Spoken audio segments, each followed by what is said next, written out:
Now let's take a look at how to complete an activity report. For this example, first we're going to start with adding a new project. And how do we do that, Greg? Good question. Go to the button in the middle that says Add New Project. On this screen, you'll want to enter the project number. For this example, it's 88902 and the year 1. After that, click on Validate this project,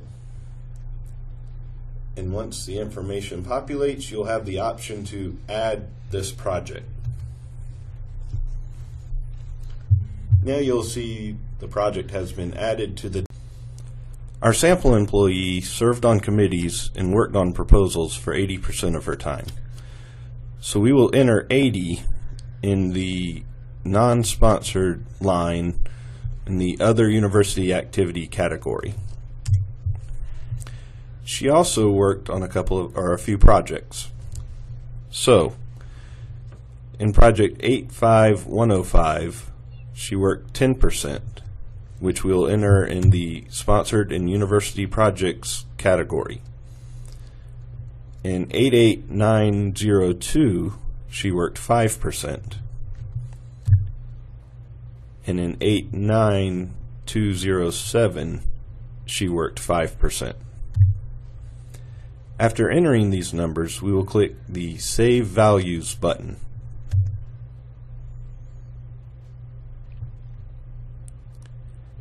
At this point, you'll notice total actual labor distribution. Next, click the Go to Final Submission button. As a run-through. At this point, you will complete your final review. If you have any effort in the clinical categories, you will need to enter your average hours per week. What are the clinical categories? Good question. The clinical categories consist of incremental teaching / clinical time, clinical instruction, clinical services, and hospital administration. This is important as these categories will have an effect on the institution's Medicaid and Medicare bill. At this point, you can either go forth with submission of the summary activity report, or you do have the option to go back and view and make any additional modifications. However, since our report seems to be complete or looks to be complete, you can go forth with your final submission.